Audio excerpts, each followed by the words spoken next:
I'm so excited, and as I'm running off the field, my coach, who's a legend, 2 national titles in 3 years, an Olympic baseball pitching coach, would later go on to coach the 1996 Olympic team. He grabs me and says, "Do you want the good news or the bad news?" Now the crowd's going crazy because I'm a rock star at that point.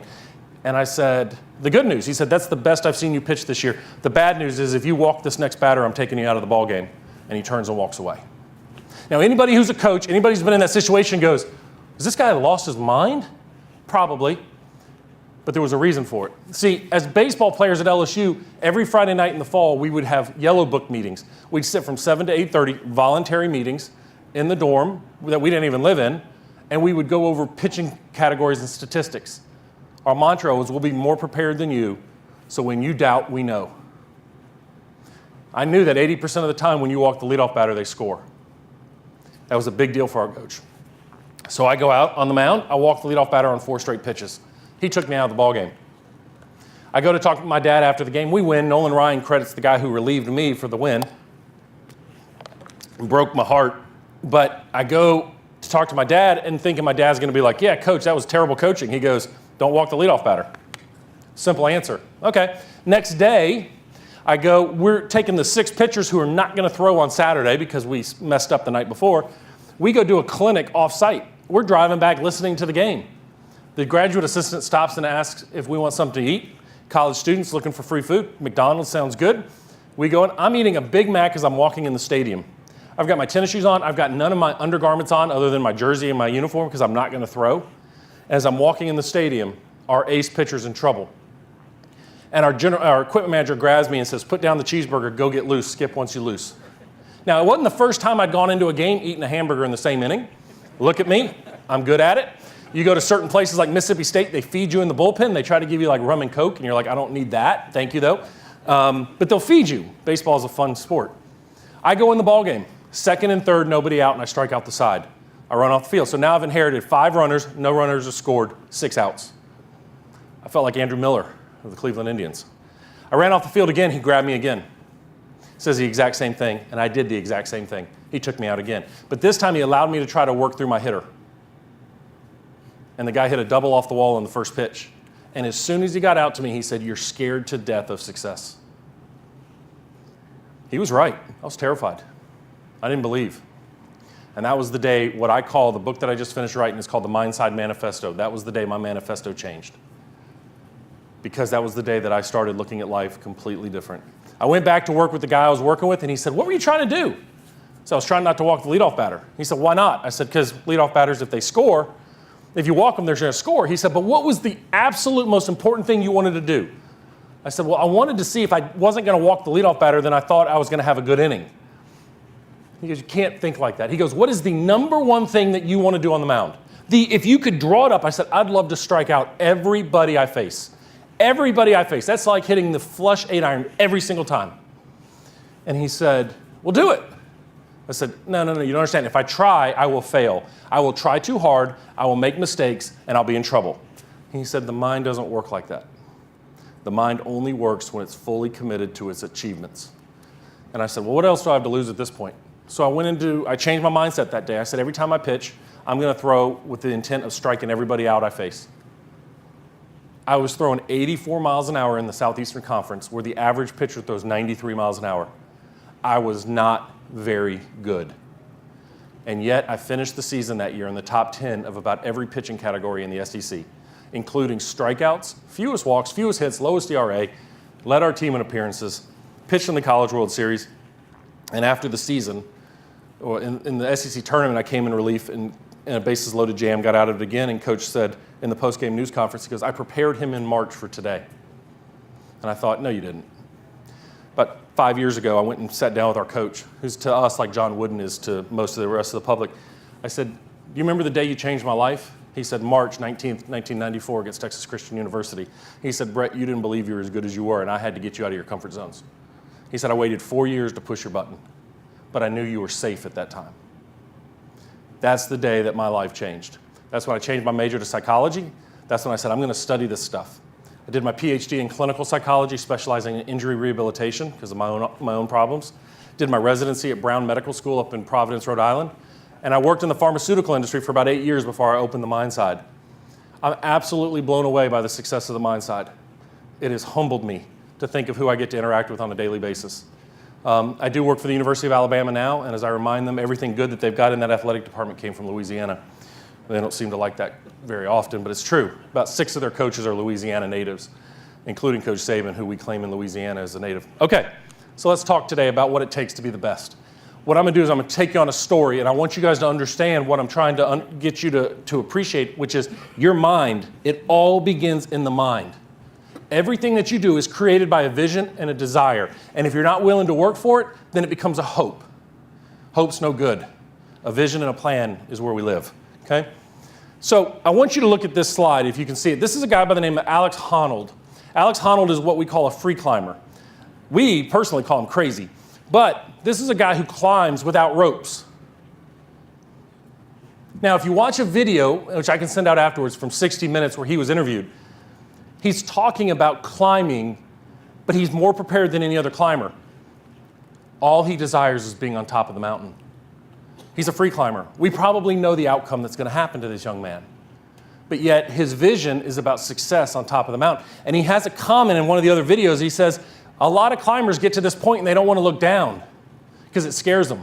He goes, I stop all the time and look down and say, man, what a beautiful world we live in. All right, now where's my top? And he refocuses. Imagine if you coached, led, played, and parented without fear. Imagine that. Coached, played, led, parented without fear. We live our world in what-if statements. I pitched in if-then statements. If I don't mess up, then I'll be successful. If I don't struggle, then I can be aggressive. In life, we do the same thing.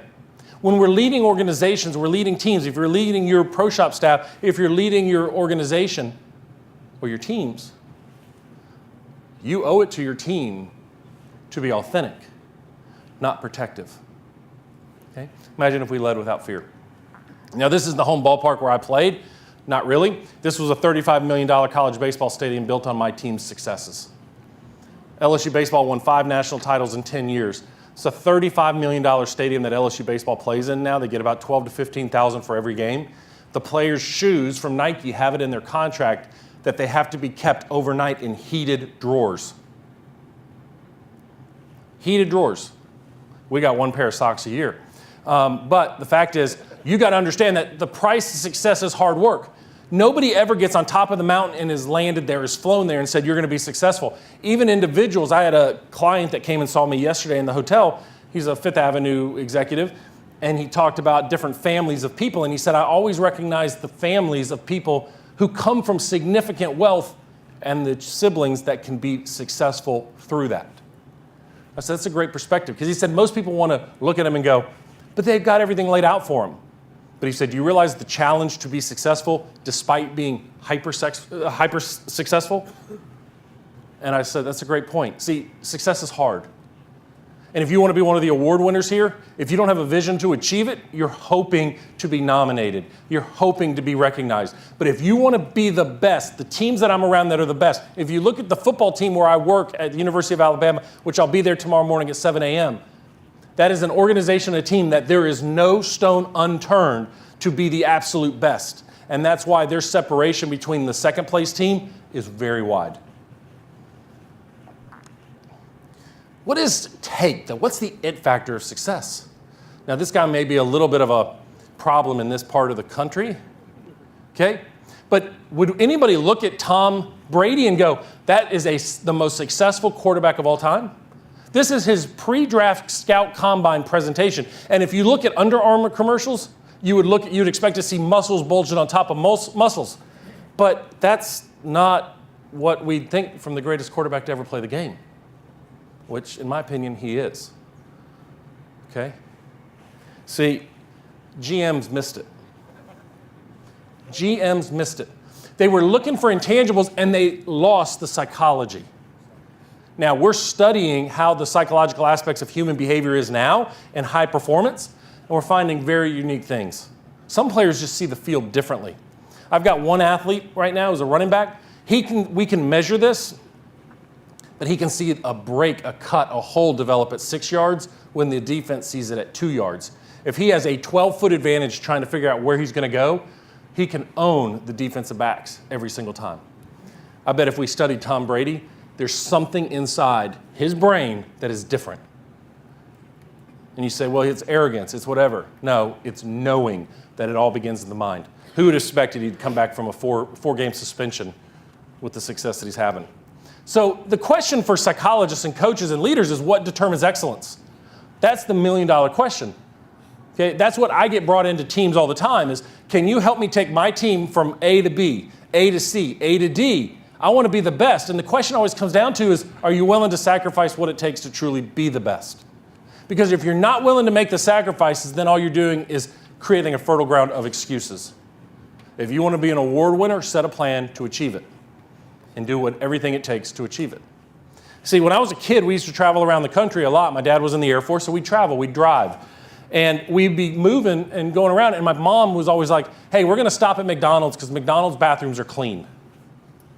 It's better than a truck stop, okay? Now, does anybody remember the day of going to a McDonald's bathroom that was clean? It's been about 25 years. Somewhere along the line, McDonald's, the number one fast food in the world, got lazy. Yes, question? Yeah, I'm curious. In your story, you intimated that when the coach made his comment, Yeah.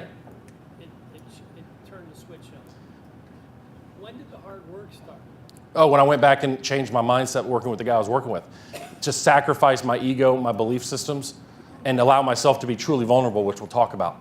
That was hard, to walk in off the mound that first time and go, here goes nothing. And that next time I pitched, I pitched 5 innings, had 8 strikeouts and no walks. You must vacillate in and out of Every time. And I'm going to talk about that in a little bit. It's a great question. Okay, so if I'm going to stop on the road now in the Southeast, I don't know if you guys have this restaurant here, but I think y'all do, right? Now, it's crack for kids under 15. If you ask kids, where do you want to go for your birthday? Chick-fil-A. No, it's for lunch. No, I have a 15-year-old and a 19-year-old. 19-year-old, not so much. My 15-year-old, breakfast, lunch, and dinner. If she can have it 3 times a day, that is a balanced diet. Okay? But if I walk into a Chick-fil-A, what do I know immediately? The condiment station is aligned, organized, and clean. If I go into one of McDonald's, there might be 3-day-old splatted ketchup in there that's got bugs crawling in it. There's guaranteed to be a tent right outside the bathroom at Chick-fil-A that says, excuse me, the floor is wet, please be careful. The floor may be wet at McDonald's, but it's unlikely from being mopped. All right? I know what they do. What does Chick-fil-A do well? They sell chicken in a culture of excellence. They sell chicken. Chicken. That's all they sell. And they're incredible. When you walk in there, I can guarantee you if you eat there, somebody will walk up to you at some point and go, would you like a refill? Thank you. Thank you for letting me serve you today. There's a culture from everybody that walks in. They don't overlook the little things. In the Southeast, where I live in Birmingham, we have 2 1.5 miles apart. They're the 2 busiest Chick-fil-A's in the country. They have security guards and police officers that navigate traffic at lunchtime to get it off the main road. And you can still be 20 cars deep and get in and out of there in 5 minutes. It's incredible. It's incredible organization. Why? But when I was a kid, we used to have a Chick-fil-A in our mall. You didn't eat there. It was filthy. It was disgusting. Somewhere along the way, Truett Cathy made a change. He said, no more, and we're going to focus on the little things. Excellence was what he wanted. He just didn't want getting by. Okay? So, when I look at human performance as an athletic perspective, I get asked all the time, what books have guided you the most? And the ones that always get me is people say, what about the talent code? It should be all about how hard you work. The idea of the talent code is you don't really have any talent, you have hard work. I don't buy that. I was in school with Shaquille O'Neal. The guy had some tools. I don't know about you, but 7'1", 280 pounds and can jump, gonna be talented. And that's what David Epstein talked about, which was the sports gene, that we're born with certain genes. Why is it that the greatest sprinters in the world come out of one community in Jamaica?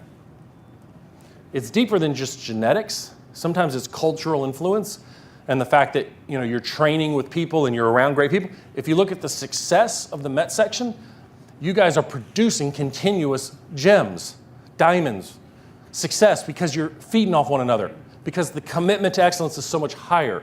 I can't say from other sections, but that's what you guys demand here. And then we have Flow by Dr. C. Okay, so we're always trying to understand, but if we look at human performance and excellence, this is what we walk into at a bookstore. Overwhelmed. We have no idea what we're going into. What book am I supposed to pick up right now? I'm a big believer and reader of biographies. I tend to, before somebody tells me what to do, I like to try to read from somebody else about what they went through. But we get overwhelmed. But success really is that simple. Now I want you to look at these two pictures for a second. It's kind of like a hand grenade joke, right? I throw it out there and then all of a sudden somebody's going to go, ha, I got it now. I want you to look at these two. The thing here on the left is called a fleur-de-lis, up here on the top. Do I really need a sign that says don't sit on that? I mean, it's a pointed piece of iron. I don't need that.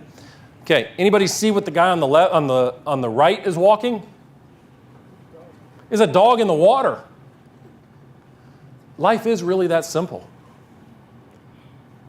It really is. I mean, look, if you wanted to be successful, when I go and watch and am around the Alabama football team and I say, what does it take? We want to break their will. That's their entire mantra. We want to break the will of the opponents. Well, how do you do that? Be the best physically trained, have the best coaches on staff, work our tails off, have the best players, and never quit until the game is over. And when people watch an Alabama football game, they rip and roar about Coach Saban ripping into a freshman defensive back when they're up 48. They're like, why is he doing that? Because there's going to be a time in that kid's career down the future where he's going to need to be mentally prepared for the play that's at hand. And that's a valuable teaching opportunity. Because just like my coach, Coach Saban looks at a player and goes, but you're so much better than that. And if I don't tell you that, I'm failing you as a coach. As a leader, as a player, it's easy to walk away from the golf course and go, that was good enough. Here's an interesting piece of tidbit for you. 90% of players, this is my data, all right, which I make up, 90% of the people that go to the golf course, to the range, are working to fix problems. They're not going to the range to master their game. Think about it. They go to lessons to learn to fix an issue. If I could just stop slicing it, if I could just get these chips to roll, if I could just get the putts to the hole, versus how can I be the best player I can be? I work with a lot of tour players. I get some amazing guys. I work with major champions. I work with Ryder Cup heroes. I get to work with some fantastic people. They struggle just like everyone else, but their mindset is different. Their mindset is about finding the pathway to their success, not trying to fix all the problems that they think they have. They do have problems, okay? But unfortunately, this is how most of us live our lives. We walk around as if life is living us, and we're not living life. We walk around going, oh my gosh, I can't believe that just happened. I cannot believe this just happened. I missed it. I missed the opportunity. I missed the challenge. And as a result, we're lost.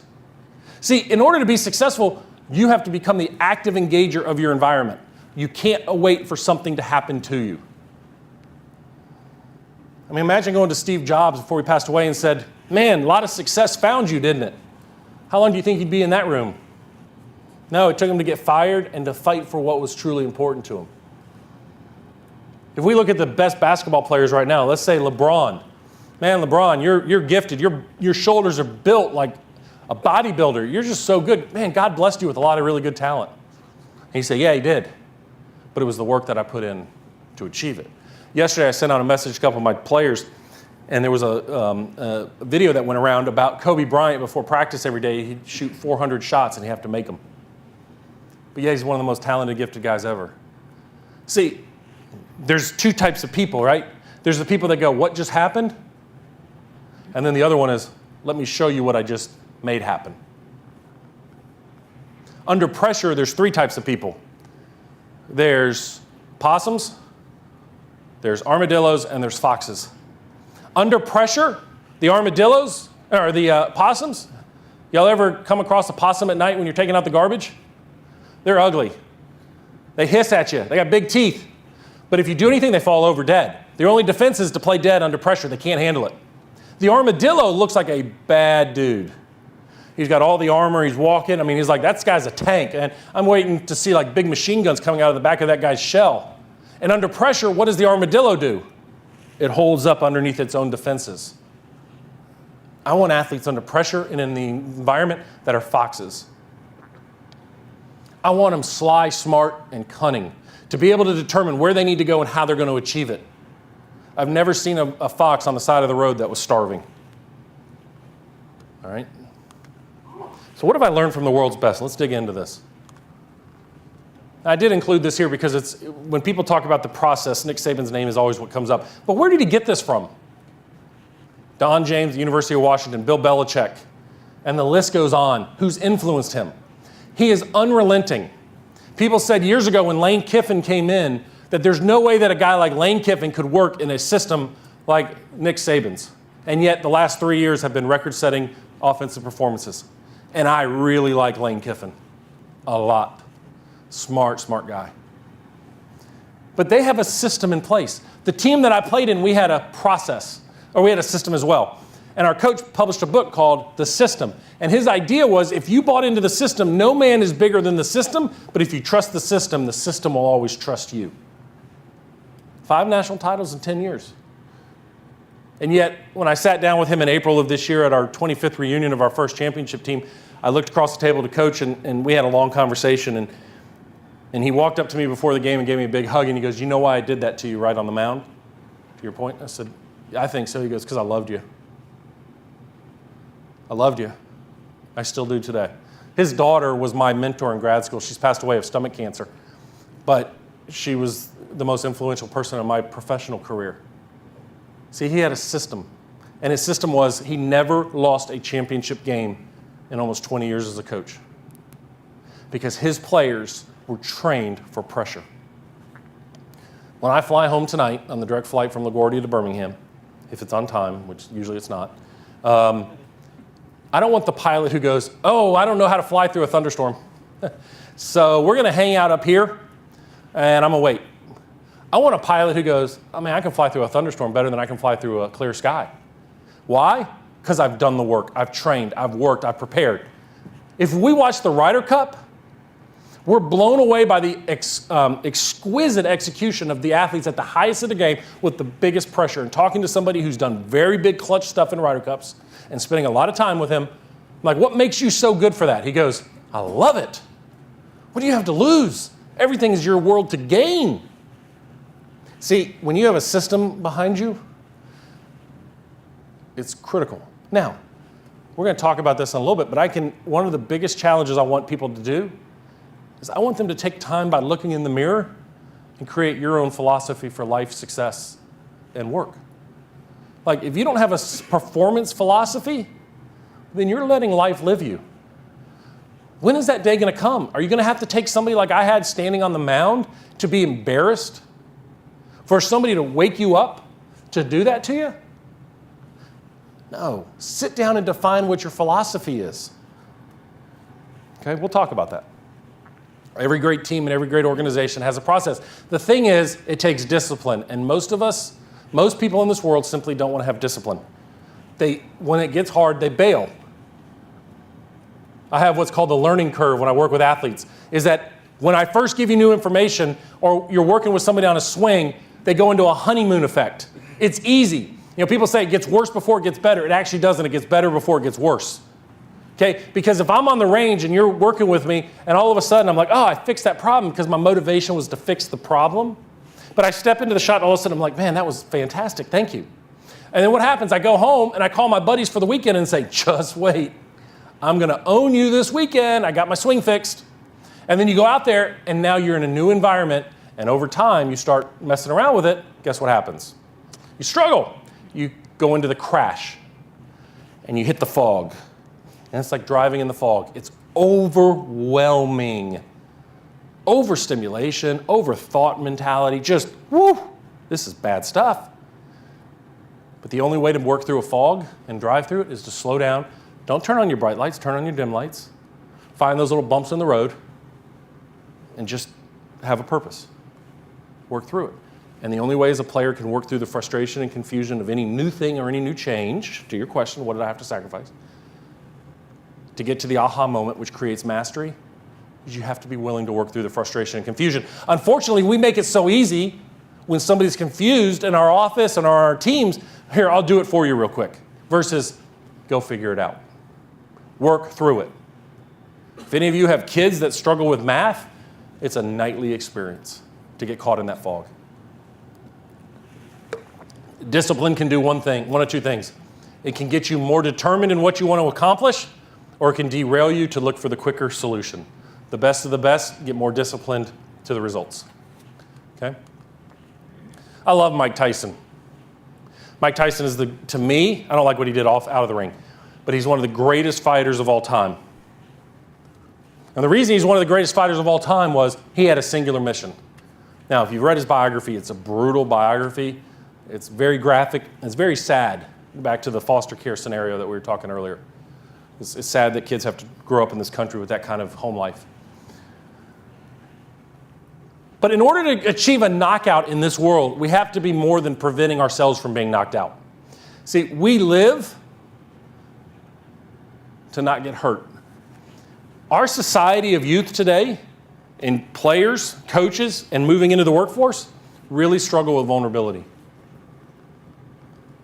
Now, I'm 44 years of age. I learned to play baseball in my backyard. My dad was a college baseball catcher, but flew a lot, so I didn't see him. But he'd come out and throw with me on occasion.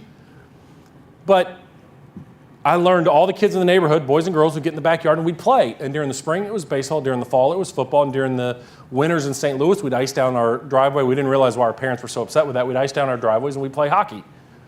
Okay? But we were always playing guys. I was in 5th and 6th grade, and my neighbor was an 8th grader and a freshman in high school, and we had to play against them. And what happens in that environment is you get beat a lot. But great players, great people sit back and go, I can't wait to get back out there tonight and figure it out. And it's that self-discovery that's important. So what we're doing is we're raising kids in a bubble-wrap society where we're telling them, it's okay, it'll work out. It's okay, it'll work out. No, it might not. The world's not fair. Not all people who work hard will succeed. Cheaters will sometimes win. I wrote a letter to my daughter when she finished her high school career. It's called an open letter. She still won't read it. But it was, if anybody wants, I'll be happy to send it. It was talking about what she learned as a high school golfer. She's at University of Auburn or Auburn University, whatever they call it now. And she's in school. It's that school down southeast of Birmingham. And they have a cartoon tiger. They don't have a real tiger like LSU does. We lost ours last week. We're getting a new one. Okay. Point is, I told her, I said, what did you learn by that? And she goes, I can do everything right in this world and sometimes not win. I'm like, you're right.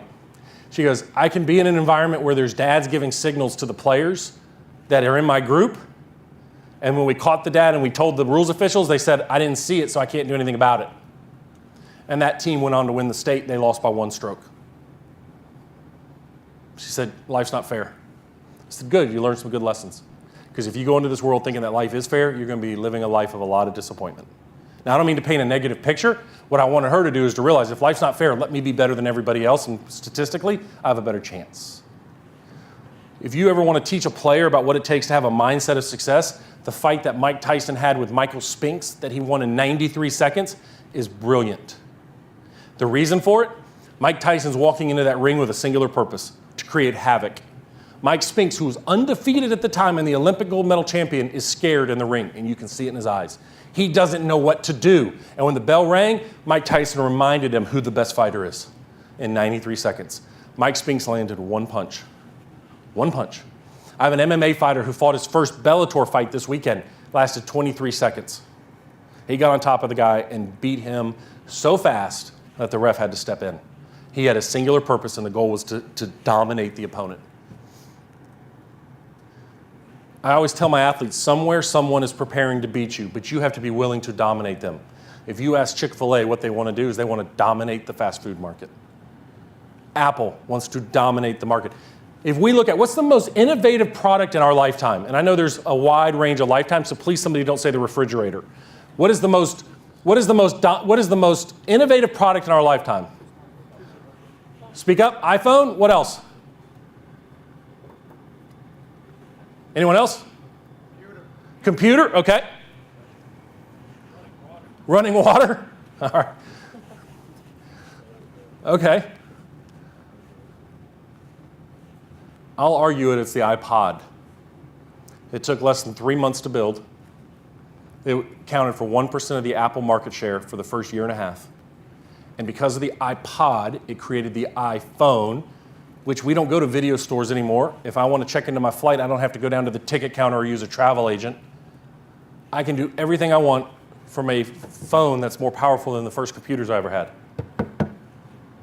3 months, very quick. But when Steve Jobs came back in to run Apple, he said, I know this may not be the answer, but I want to find a product that can hold 1,000 songs and you can get to your song in three button presses. We may not succeed, but let's go for it. I love that. See, we're scared to death of failing. When I opened up my own practice 6 years ago, to go out on my own and leave a pharmaceutical job that was very profitable, people said, you'll never make it. I said, that's fine. I appreciate that. When I left Brown and I went to take a job in pharma, they said, oh, that's not a good idea because they fire people there. I'm like, you got to have tenure in academics. I said, I understand that, but I said, I want the risk because only under the risk am I really successful. I love being on my own. I think we've done okay. You got to be willing to override loss aversion. All right, there's an amazing book called Thinking Fast and Slow by Daniel Kahneman. It is a textbook to read. It is hard, but Kahneman is a psychologist that won the Nobel Prize in economics, I think in 2006, on decision-making in financial situations. All right, so here's the question. I know we're in the Northeast, so you guys make a lot more money than we do in the Southeast. Okay, I'm going to give each of you, in this casino, let's assume they have a blackjack table, I'm going to give each of you guys $50,000 pure hard cash, no taxes. But the only contingency is you have to take half of that hand and bet it on one hand of blackjack. So in order to touch the chips, you got to put half of it down, $25,000 down on one hand of blackjack. Is anybody not taking that bet? You get what you win and you lose. No strings attached. Okay, good. All right, you ready? Let's go play. I deal your cards. Everybody's got 25 grand in front of them. And I'm the dealer and I flip over blackjack. I mean, I'm not even turn your cards over. I'm going to rake in your chips. You've lost. You have $25,000 in front of you immediately. You can do whatever you want. You can stay and play. You can go play something else. You can leave. No taxes. How many of you guys are going to stay and play? Okay. Let me ask that another way. How many of you are going to take the $25,000 and walk? Hands up. Be honest now. Come on. Really? Well, we must be in a little different world. All right. How many of you are going to stay and play? Stand up if you're going to stay and play.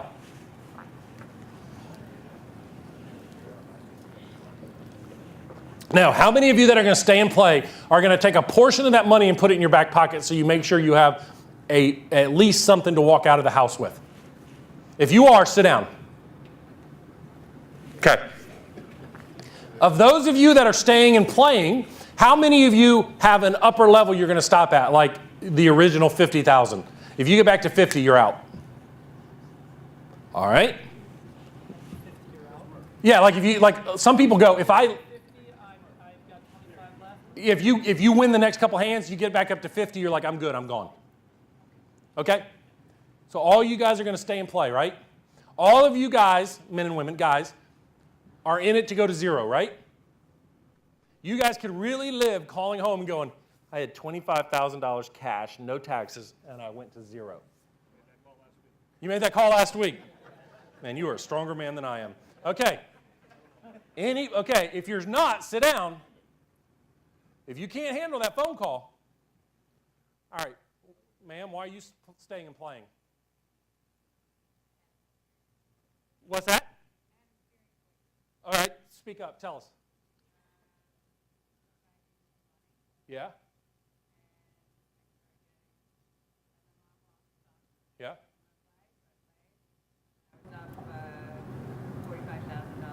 Wow. And my mom went to the bathroom, and he kept gambling. I said, I'm up, 45, I'm good.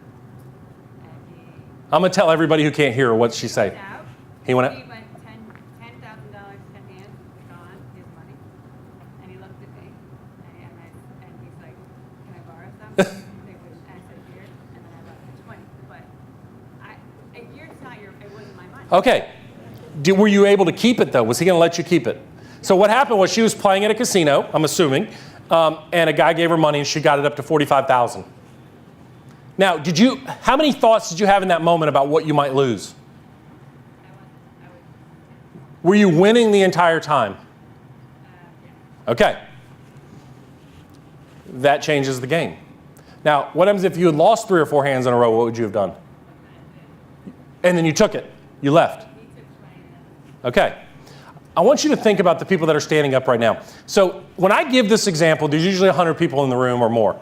And I give this example, and this is based on science. This is true scientific decision making. Is that once we experience a loss, our brain is 3 times more powerful to try to prevent future losses. The key of this game is you lost your first hand of blackjack. When I give this talk, 85% of the people will take the money and walk. Now, maybe I needed to raise the stakes on you. Maybe I needed to say it was 100,000, you had 50 in front of you. Okay? Scared money never wins. Scared money never wins. Okay. Now, I love that attitude. Okay. Now, one of the favorite questions I get every time is when somebody goes, well, can I change the game I'm playing? I'm like, absolutely. What do you want to play? If they say roulette, I'm like, okay, sit down, please, now. Okay? But if they say, I want to take it to the poker table, I'm like, why? Because I can control some outcomes. Y'all can sit down now, but I want you guys to look at these folks because in the studies that we've done in science and psychology and Daniel Kahneman, we are more powerful in everything we do to prevent loss. And you got to think about why the human brain is that way. The human brain is that way because its job is to keep you alive in order to procreate and extend the human race. Okay? That's ultimately what our brain is. It's a protective mechanism. So if right now somebody broke in this door and said, everybody down on the ground, and we were scared, our first thought was, how do I get out of here alive? It's hard to think, how do I challenge that individual? Okay? It's just innate. It's who we are to protect us. So when you have an environment like that, players do this all the time. So we started looking at a couple of researchers in the American Economic Review that was actually detailed in Daniel Kahneman's book, looking at putters on the PGA Tour.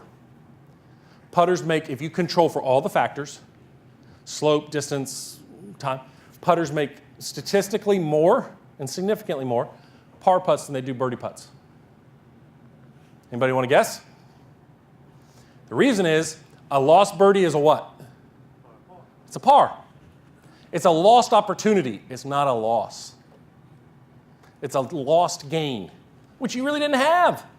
But a par, if you're putting 8 feet for par, I'm going to make this thing because I can't lose a stroke to the field. So they get really, really focused. Now, Rich Hunt, a statistician, if you follow on Twitter, Ricky 3Jack or whatever his name is, he and I did a follow-up, which I say we. It was my idea and my analysis, and somehow when he published the paper, I wasn't on it, but that's okay. I'm not bitter. He looked at this speed that happened. People who missed par putts hit them harder than people who missed birdie putts. So loss aversion on birdie putts is actually in play at a very large way. Why? You ask any tour player.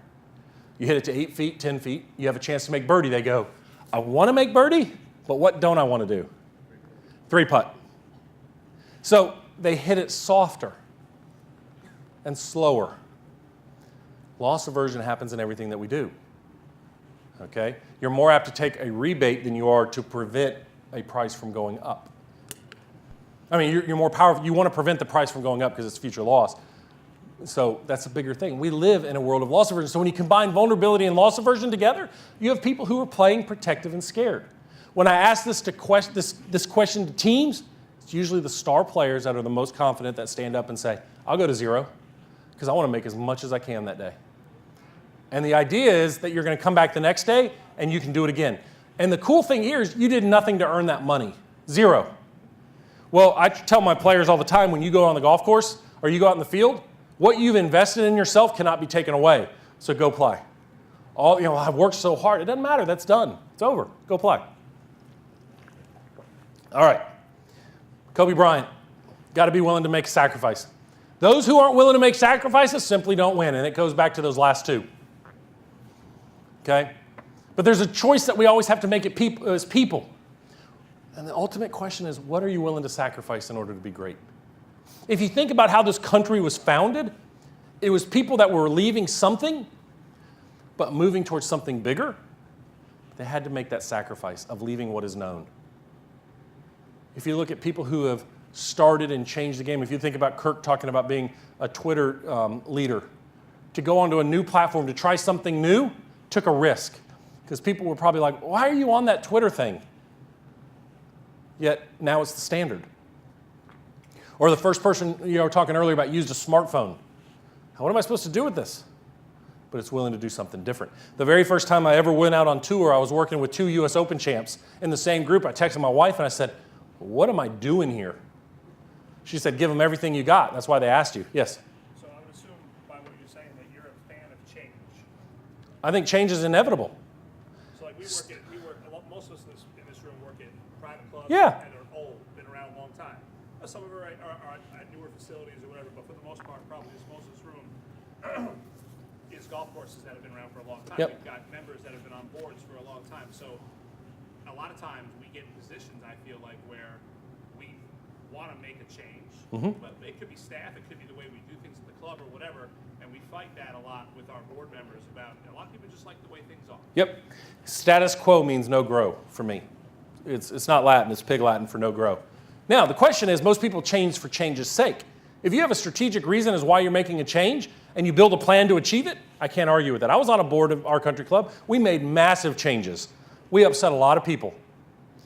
The difference where we were there and where we are now is significant. People forget that. Okay? I'll give you an example. At our club, I went to our general manager and our head pro, and I said, I think golf carts are a bad tax on your members. I think they're terrible. For me to go play with my 3 daughters, I got to pay over $50 to go ride the 9 holes because our front 9 is almost impossible to walk.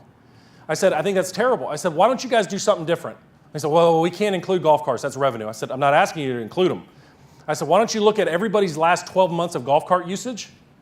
Mine, let's say I play 4 times a month, so it's $100 a month, let's say. Bill me for $100 a month for the next 12 months. Anytime I spend over that, I win. But you're getting it on the first of the month and cash flow immediately. And if I play 8 times a month, do you think I'm going to spend the money elsewhere in the club because I'm on the grounds all the time? Yeah, and you know what the answer was? It's too much work. So I've played less this year because it's expensive to take my kids out to play. I own my own business. To go out and play golf, we do a lot of stuff. We support the club in every way. But my answer to that is a lot of people's you got to understand, the first emotion that happens to anything in change is resistance. Ooh, I can't. You got to push through that first. I understand you can't, but let me explain why I think it may work.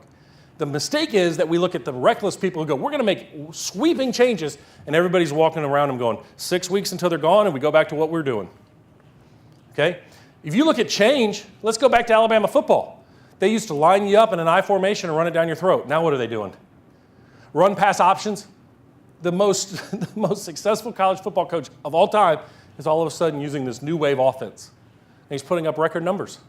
Got to be willing to change. You just got to do it based on your strengths with a plan behind it. All right, and this goes to this point. The best of the best must be willing to break their fish bowls. Your mind will only grow to the size of the boundaries you place on it. If I go to Walmart or whatever you guys have up here and I buy a goldfish and I buy a 5-gallon bowl, that goldfish will never try to get out of the bowl. It will swim there happily for the rest of its life. As long as I feed it and clean the water. It will not jump out. It won't do anything crazy. There's always somebody in the room that goes, I had one that did. Okay. Mental illness among fish, I guess. I don't know. He was trying to get out. The fact is, they grow to the size. They regulate their size based on their environment. If I put it into a bigger bowl, like a 30-gallon tank, that goldfish will grow bigger. Your minds are the same way. If all you think you'll ever be is this, that is all you're ever going to be. But isn't it scary? See, actually, you're going to be here, and you're going to be just inside of it because getting close to the edge is a little anxiety-provoking. But you got to be willing to break that fishbowl and get out into your comfort zone and go, you know what? I can survive. I got this. And I'm going to show you guys a video of this in the end. Anybody know who the guy on the left is? Huh? Zampini? Nope. Roger Bannister. So in 1954, May 6, 1954, Roger Bannister was the first human to break the 4-minute mile. And prior to that, running in the mile was very, very popular. It was like watching a college football game or college basketball game. People would listen online, and the 4-minute mile was an unbreakable time. And the human mind and the human body was physiologically incapable of breaking this, even though they'd go through the 3/4 splits under the 4-minute mile. Something would happen, a gorilla would jump on their back, and they would slow down as the race came on. And and physiologists said they're gonna die going across the finish line. Well, on May 6th, Roger Bannister broke it. Now, see, what happened was he got disappointed in the 1952 Olympics. And he set his mind. He took a year off of med school and said, I'm going to break the 4-minute mile. I'll be the first guy. Probably a little wind-aided. Doesn't matter. 2 months later, he and a guy by the name of John Landy, this is John Landy right here, okay? John Landy, they broke it again. You know what the world record now is in the 4-minute mile, in the mile? 3:43. Okay? I'm not going to go one time around the lap in 3:43. They're going 4 times. Now, what was different? Runners before that time and scientists before that time allowed 1/10 of 1 second or 1 second to be the defining barrier of success or failure. It took a man to break through the fishbowl, and now a 4-minute mile is not even good in high school standards. It was a number. We're defined by our limitations all the time. And when we're in a world of vulnerability and loss aversion, that's how we live. Well, you go, well, I don't know if I buy that. Ask a player about breaking par or breaking 70 or breaking 80, the arbitrary number that occurs. One of my guys on the web tour this year shot 58. I've also got a kid that shot 57 in a sanctioned event. I work with great people. It's not because of me. It's because of those 2 guys. Okay? Steven shot 58, and I called him and I said, what were you thinking in the middle of the fairway? And he goes, well, I'm playing good. Let's make some more birdies. He shot 58, 64, 63, 62 to win by 8. He missed his card by $3,000. I said, did you have to win by 8? Couldn't you have won by 4 and used those in other events? And we laughed. But he Monday qualified into the Sanderson Farms event this week by shooting 8 under and won by 3 or 4. He said, 58's a number. And what happened about 4 weeks later? Jim Furyk got it. Now, could Furyk have done it? Probably, because that guy's really mentally strong. But I look at him or Bobby Wyatt, one of my other clients that shot 57. That's really cool stuff. Nolan Ryan, 6 no-hitters. That's amazing stuff. So not only do we have a problem with vulnerability, when we do get exposed, what do? We blame others. Not my fault that I'm unsuccessful. It's because I wasn't raised right.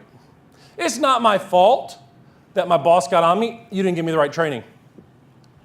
It's not my fault that I missed that putt. The blimp was overhead. My coach used to say, and I believe this, is that the national pastime is not baseball, it's transferable blame.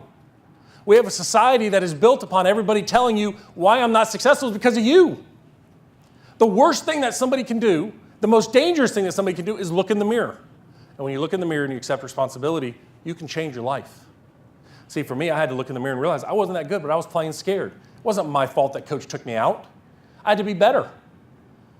Right? I had to break those chains that we normally imply because it's safer, it's easier to blame somebody else. I'd rather put my head in the sand, though, and blame the world that why I'm in a bad position. We had this conversation in the golf course when our membership thing from the golf course, everyone was like, the economy's terrible right now. Nobody's joining. I said, obviously, we're not doing good enough. Let's get out there. There's people out there that are making money in a down economy. We got to find them to get them to join our club. People always say it's money. It's never money. There's always another reason. Money's just the answer. Everyone goes, oh, okay. And the greats build a team. So let's get into what it takes to lead your team more effectively. Okay? John Hobbins and I were having dinner last night, and John's a dear, dear friend of me, and he gives me some compliments that I don't deserve, but they mean a lot to me. And he said, your stuff works. He goes, it's so simple. What do you say? Build a what, John? Build a plan. Are you kidding me? That's what it's about. When I run teams, I'll go into a team organization, I'll put 3 tables of Legos out on it with no pictures on it. And I'll play a little disco music. We're having a good time. It's an icebreaker. Do this to your teams when you go back. All right, y'all build it. And they're like, what are we supposed to build? I don't know. Build it. No pictures, nothing. And they figure it out. So maybe one pile's a dump truck, one's a police car, one's a tow truck. They get it. They kind of put it together. They can figure out what it is, and they can get really, really creative. But then the second step is I go, what do y'all need? What are we supposed to build, Brett? Oh, okay, let me give you the picture. And this freaks them out. Because now they're trying to retrofit what they have into what they think it should be, and it's tough. It's really hard. And they can't figure out where the pieces go. And I'm like, what do y'all need? Man, we need a plan. Oh, okay, you give them the plan, they have the thing finished in 5 minutes. See, we all have a vision, but without a plan, it's a waste of time. But to have a plan, you got to know what your personal coaching philosophy is. When I started this business a long time ago, I looked at it and said, okay, I'm not tan, I don't have great teeth, and I'm not skinny with a full head of hair. I got to do something better than everybody else in my field. Because pretty much to be a motivational speaker, sports psychologist, well, there's Brian. I got to look like Brian. Okay, just great looking guy. Okay, voice of a god too. I mean, I sat at the teaching and coaching summit this year and I was like, who is that? Is that, my God, man, that guy's like on Dancing with the Stars. So fact is, you've got to know who you are. If I'm an Italian restaurant, don't come out. We were working with a restaurant in Birmingham whose specialty was Spanish-based, not pitas, but it's like Spanish-based rotisserie chicken. It's amazing. They have all the spits behind it and they're rotating it and you walk in, your mouth's watering and they got turkeys on there and all this. And you order like a rotisserie chicken sandwich. He reaches into the refrigerator, pulls it out, heats it up in the microwave, puts it on your bread. And we're like, and then what's his sign out front? Best cheeseburger in town. What's his philosophy? I said, what are you trying to do? He goes, I'm just trying to make business. I said, see that rotisserie that's running behind you? It makes my mouth water. I'd get rid of the wall. I'd put it out into the parking lot. And when somebody gets a chicken sandwich, you take the chicken off the rotisserie, you slice it, you put it on, it's hot, put it back in. My mouth's watering thinking about it. But instead, you're selling fried shrimp, chicken wings, and hamburgers. I can go to the sports bar for that. He's away from his philosophy. If you were to open a restaurant today, and out of Baton Rouge, there's a restaurant called Raising Cane's.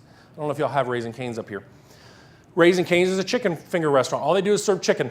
French fries, crinkle cut, it's like Zaxby's. They're the guys, I think he pushed $800 million in revenue last year. If I'm going to open a restaurant, I'm going to open a Raising Cane's. I'm not going to open a Cheesecake Factory. And I like Cheesecake Factory, but I can't figure out what to order when I go there. I look at, Asian cuisine, Mexican cuisine, American cuisine. I'm lost. Know who you are and do it really well. And if you're not good at something, are you going to spend 80% of your time trying to fix what you're not good at? Or are you going to hire somebody who fills that gap? My wife, I love her to death, but she runs my business. Because, I messed up tonight. I'm going to be on Darby's show, and I thought it was last night. So I'm leaving tonight in the middle of the show for my flight. She runs my calendar. In fact, I'm getting a text message from her right now as I've redone your Friday calendar. I just said, tell me where to go, honey. I'll be there. She runs the finances of my business because when we got married, I forgot to pay bills for the first 60 days. They tend to cut things off. Okay? Don't kid yourself. Be honest with who you are. If you're not willing to look in the mirror and understand how to improve yourself, you're wasting not just your time, but you're wasting the time of everybody you interact with. Everybody. Know who you are and do what it takes to improve it. Then you got to build a plan to achieve it. One of the greatest quotes, I think, from Steve Jobs when he was trying to recruit back the gentleman that I don't think came back to Apple. He said, do you want to be a part of a life-changing thing, or do you want to sell sugared water the rest of your life? I think the guy he was recruiting decided to sell sugared water the rest of his life. But Steve Jobs believed in what he was doing. Okay? Do you know so when I talk about the iPod, do you know the simplest innovation that came out of the iPod that changed the game? It was the white headphones. Because at the time, Steve asked, when people are walking down Fifth Avenue and they've got the iPod in their pocket and they got their headphones on, how do I know they're listening to an Apple product? And the engineers go, we don't. And they said, why don't we make them white? He goes, let's try it. And what was the key cornerstone of all of their ad campaigns then? This guy dancing, like I can't do, with a white iPod earphones, with the iPod on the thing. But the earphones is what, and still today, they research how the phone comes out of the box and the anticipation. They have a plan for everything. Is there a reason why they're crushing the market? The best of the best do 5 things every single day. 5 things every day. They do administrative work proactively.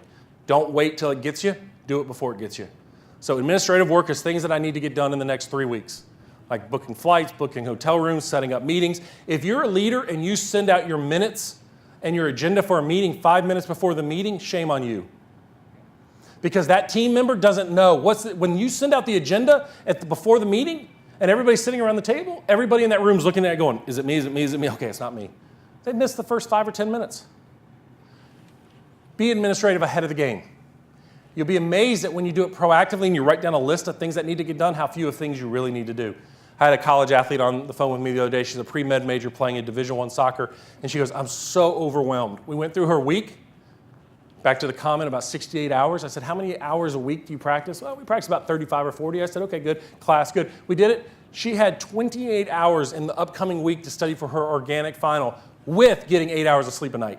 She looked at it, she started laughing. I said, yeah, it's pretty funny, isn't it? When you lay it out, it's really not that bad. But if it stays up here, it's the worst dragon underneath your bed that's going to eat you as soon as the lights go off. We got to turn it on and look at it and see what it is. Make a list, get it done. You'll feel really good about yourself. Second thing that great people do is they do developmental tasks. Developmental tasks are 3 months to 6 months out, or 3 weeks to 6 months out, excuse me. So if you're thinking right now, oh man, it's so good, the season's ending. If every day you're not spending things that you're going to do in March, April, and May, when March, April, and May come around, what are you going to be doing? Uh-oh, hurry up, putting things together. And so I'm getting 60% of your best. Have a plan. Have a plan. Every day have a plan on what you're trying to accomplish. And developmentally in the future. Like right now you should be planning what you're going to do at the PGA show. Who you want to see, where you want to go, how you want to get there. Training every day. The best of the best either watch TED videos, they read something to make themselves better. And if you read an article in ESPN about Clint Hurdle, the manager of the Pittsburgh Pirates, every morning he sends out an email to everybody on his email list. He said, I don't care if they're on my team or not anymore, but he sends out an email every morning. It may be a quote, it may be an article, maybe a video. He's like, please take a few minutes every day to read this and learn and grow from it. Thank you, Clint. He's training people every day. Somebody said that about one of their colleagues that sends out videos or messages every day. Train, because that's the only way we're going to get out of our comfort zones. Execution. You should train to execute on something every single day. Every day you should do something that makes yourself better. So if you're practicing to be a better player, get out and play under pressure. It may be a putting game for quarters against your best junior player. Every day, do something to train yourself to execute under pressure. Because if my buddy who's a Navy SEAL said, you don't rise up to the challenge, you fall to your lowest level of training when it hits the fan. So SEALs, they don't take a chance. They have 4 plans going into any room. A, B, C, and let's get out of here. Okay? You got to know who you are. You got to execute. You got to practice that. They'll practice for 6 months. If they're going in to hit a house at night in Mosul, they're going to practice the night before ad nauseum. And then they're going to come back and they're going to do number 5, and they're going to have a postmortem, a review and reflection time about what went wrong, what didn't go right, and how to get it better. See, if you're not doing these 5 things, you're just letting life live you. Honestly, you're just floating. The best of the best do something every day to make themselves better. If you can't invest in you, who can you invest in? If you're not investing in you, why are you giving all your resources to somebody else? See, if you're on my team, my job for you, I want you to be the best that you can possibly be. And if you're better than me, awesome. It's going to make me better. But if you're not the best that you can be as a team member, you're transferring the blame that I didn't make you good enough. Shame on you. The best of the best, they're just unreal on that. All right, surround yourself with the best people. If they're better than you, awesome. That means you're a great manager and hirer. Identify talent and grow it. Identify talent and harvest it. Identify talent and develop it. And it'll make you better. Surround yourself with the best people. If you're a player, one of my players is like, you know what, I need to start playing with Phil on practice rounds because I don't want to spend that much. But I was like, that's brilliant. So when you're playing the chipping games to the guy that's 180th in chipping on tour, that's not getting yourself better. You're regressing back to his level. And my Navy SEAL said, if you want to be a SEAL, train with SEALs. Don't train with Rangers. He said, I'm not knocking Rangers, but if you want to be a Ranger, train with Rangers. You need to surround yourself with 5 people. 5 types of people. Number 1, confidence builders. Confidence builders are people who can build your confidence. Maybe your mom, maybe your spouse, maybe something like that. But a confidence builder is somebody who helps grow you. So if I'm playing basketball, I may play against somebody who's smaller than me, but it just feels good to win. Unfortunately, that's where we usually stop. We find people who build our confidence and we go, oh, that's good enough. Whew, I'm really good. No, you're not. And when you go to the next level, you're not very good. Okay? But you got to put people around you that are confidence builders. That was a great presentation today. Thank you. I appreciate that. But I want somebody to come up to me later and give me the real truth. Okay? And I mean, not really. Okay? But, okay? I'm gonna go this way. We got to find competitors. I listened to an amazing podcast from Shaun White. Shaun White's the Flying Tomato, the skateboarder. And he talked about how every day he used to go to the skate park when he was 12, and he'd identify a kid on the skate park, and he'd be in a competition with him all day long. And if that young kid learned a new skill, Shaun tried to learn it faster and better and add a new skill to it. That young kid had no idea that he was being competed with by Shaun White. If you're in your team and you're not looking at your competitor clubs with a little bit of competitive fire, why not? Why not? What are they doing? Can we be better? Without competition, we don't grow. Now, you don't need competition to be great, but it helps. Yankees, Red Sox, Dodgers, Giants, Cubs, Cardinals. I'm a Cardinal fan, so nothing is going to make me happier to see an empty flagpole in Chicago this week. Okay? Does that offend anybody there? Sorry. Go Indians. Okay. We got to have colleagues. What are colleagues? Colleagues are people in our lives that are kind of like what you're going through. So if you're the head professional at a private club that has this budget and these issues, find somebody in the country who's doing the similar thing. Because then that's when you can have that open dialogue and say, hey, look, this is what I'm, non-judgmentally, man, I got a question for you. How did y'all handle this? How did you handle a out-of-control board with a president that really didn't know what we were doing and was trying to run it like his restaurant? You got to have colleagues that you can call and say, as a psychologist, we call it the ethics board. And I know that sounds funny because most people are afraid of the ethics board. As a licensed psychologist, I have to answer to my ethics board every year. But I can call them and say, I got a unique situation. I need some help. And they're like, absolutely, let me see what I can do to help you. They're not judging me. They're giving me advice to protect me, okay? We got to have critiquers and challengers. Let me go with challengers first. A challenger is somebody who believes in your underlying ability, is pretty much on your team, but is willing to challenge you every day to be better. It might be a boss who looks at your reports and go, it can be better. Come on, let's go back after. I know you're better than that. It can be somebody who, when you're playing with, it's like, I know you got beat, but you can be better. You need to work on this, this, and this. You got to work on your short putts inside 8 feet. Okay? It's somebody who you challenge that challenges you. A challenger might be somebody who's like somebody who comes from a different ideal than you, a different perspective, but they challenge you to be better. On the other side of that is the critiquer. The critiquer is somebody who is unrelenting. I don't want to say criticism, but unrelenting to make you better. There's a lot of getting after you. And a lot of times, what do? We don't like those people. We want to avoid them. I don't want them.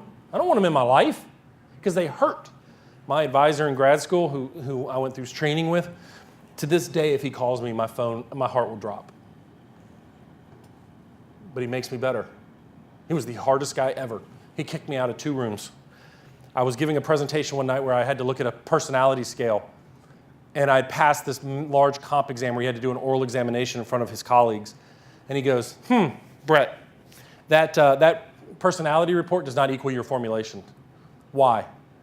I made up an answer. He goes, you're making up an answer. He goes, I would have failed you on the spot. Tomorrow when you present that to our team, I'm going to come after you with everything I got. That was at 6 o'clock. I stayed up all night. I went through all 565 questions on that personality scale and determined why her scale was different than my formulation. So the next day, with no sleep, I'm up there presenting in front of the team, and he goes, I got a question for you. Why does that scale look different? And I said, well, Dr. Brantley, it's because this, and this. He sat back in the chair and goes, thank you, that's all I had. Appreciate it. Walked up to me later and goes, all I wanted you to do is be prepared and don't make up an answer. Never forgot that, okay? So, confidence builders, competitors, colleagues, Steve Stricker helping out Tiger on his putting, challengers, and critiquers. We need these in our lives. If we don't have them, these are all people invested in you. If you don't have them, you're fooling yourself. We got to be consistent and relentless to be driven for an outcome. If you're not willing to get after it, take a different train, okay? And you got to attack with purpose over prevention. This man who's standing on the cliff, he's willing to jump, not jump and hang on to the side. I don't know if that chute's going to open, but it's getting close. And you got to be willing to jump out of that comfort zone. I want to show you this video. Just a second. Got to remember, people who fail to achieve mastery, not because they aren't talented, but because they aren't disciplined. You remember what discipline does? It derails us or it gets us more determined. You got to make that choice. Life is hard. Life is hard. It's a competition. But you're the creator of your own destiny.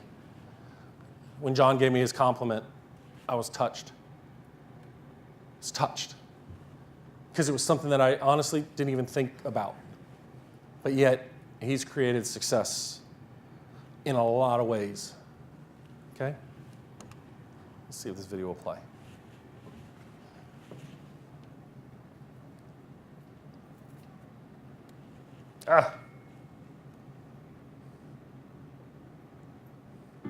There he goes.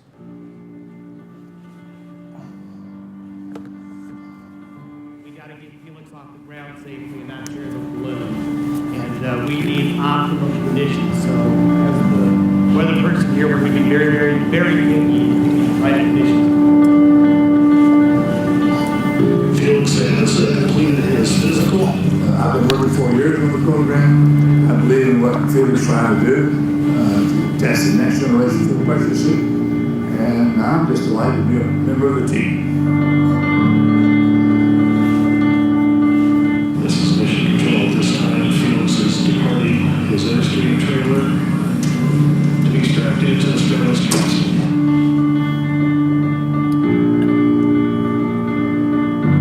I will assess the situation again. We will not start inflating as soon as the balloon's completed laying down.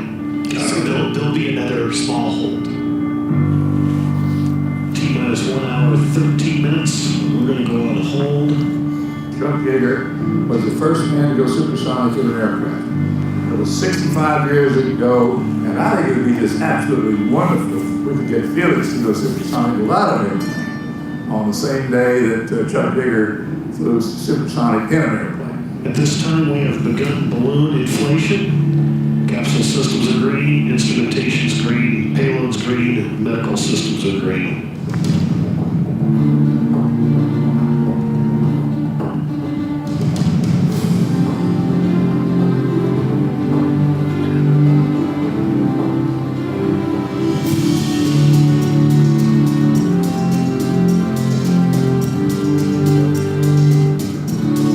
There's the release, and there's the applause, a successful rise.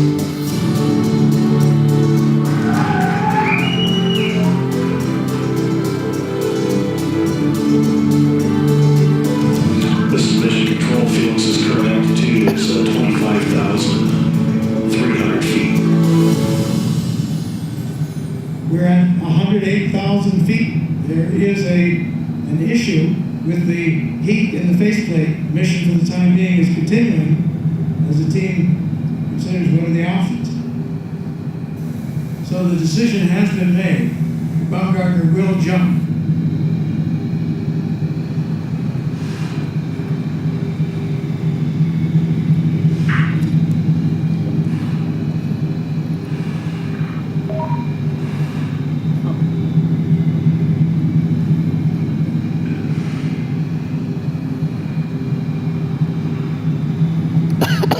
The whole world's focusing on sometimes is to bring up really high. Push all your knock on all around.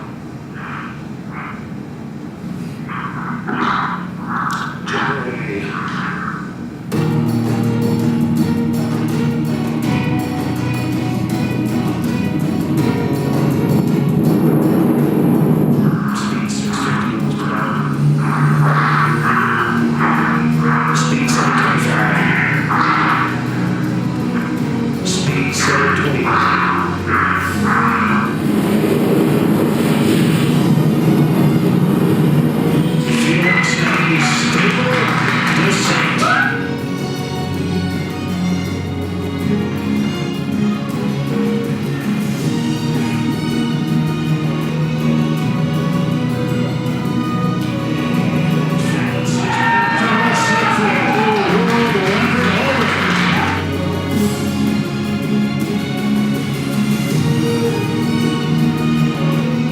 when you're standing out there on that step, top of the world, you become so humble. At that moment, it's not about breaking records anymore.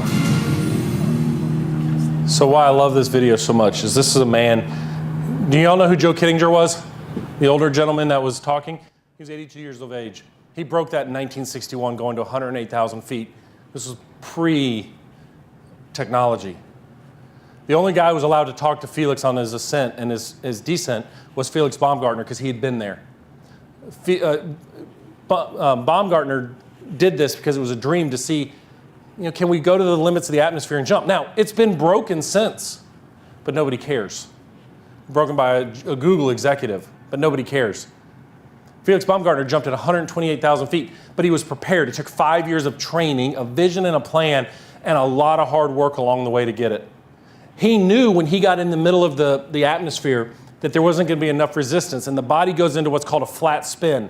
And if it wasn't for Joe Kittinger, who created a tail chute, a drogue chute, back in 1961, we would have lost a lot more aviation people jumping out of airplanes, because when it first comes out, they lose rotation and they go into a flat spin where the blood leaves the body through any way it can. But Felix knew that.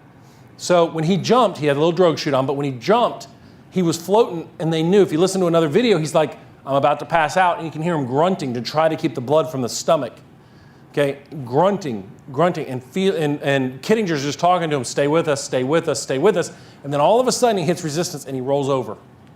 Now what's interesting is as he was flying down, when he hit 5,000 feet and his chute went off, everybody in the room cheered except for Joe Kittinger. And Baumgartner goes, where's the wind, Joe? Where's the wind? They weren't done until they were on the ground. 5 years of training, a vision, a plan, deep sacrifice of what it took. The risk of losing your own life. Okay, that's extreme. But why did Joe Kittinger do it? Originally, to see if a pilot could jump out of high altitude and survive. And about 10 years after he did, we lost a U-2 plane, or an SR-71, over Russia, where a guy jumped from 80,000 feet and survived. And Joe Kittinger said it was worth every penny. So you got to be willing to sacrifice and do it for something much, much bigger. You guys are in a role as leaders to learn from what the best do, but you got to have a vision. And if you're not willing to look in the mirror and identify who you are and the strengths that you have, and to build a plan based on that, you're fooling yourself. You're waiting for life to determine your outcome. Don't do that. Because if you're not willing to stand at the front of the line and take what's coming and get after it, somebody will bypass you every time. And you can sit in the back of the room and say, God, I wish I could be like that guy. Like when I was pitching, I wanted to be the best of the best out there, but I didn't believe I could do it. And it wasn't until I was willing to sacrifice and work my tail off to get out there and be completely vulnerable to the idea that I could walk hitters and change my mindset did I get successful. That's what this is all about. So I'm excited to announce that at the end of the next month, we'll be coming out with the Mindside Manifesto, which was started that night, March 19th of 1994. It's tips and ways. If you want information, I'll give you something at the end. But it's the fact of, the book is about how to create an urgent competitive mindset. It's a great book. I really do like it. I don't know who wrote it, but it's really good. But I'm actually impressed by it, because when I started writing it, in my business, I always felt that I needed somebody else in my business to help me. I always needed a partner. I got into a bad business deal and I failed because of a bad partner. And I was bad in that. I didn't stand up to him. I lost a lot of money. And then the day I decided to go out on my own, my business picked up. Okay? I needed a co-author for this book. I hired a guy that covered me when I played baseball. He kept missing every deadline possible. And finally I said, have you done any work on the book? He goes, no, not yet, but I promise I will. I said, don't worry about it. I'll write it. I was scared to death to write a book by myself. I've written a lot scientifically. I've published a lot of journal articles. I've never written for people in this kind of setting. So please be nice to me.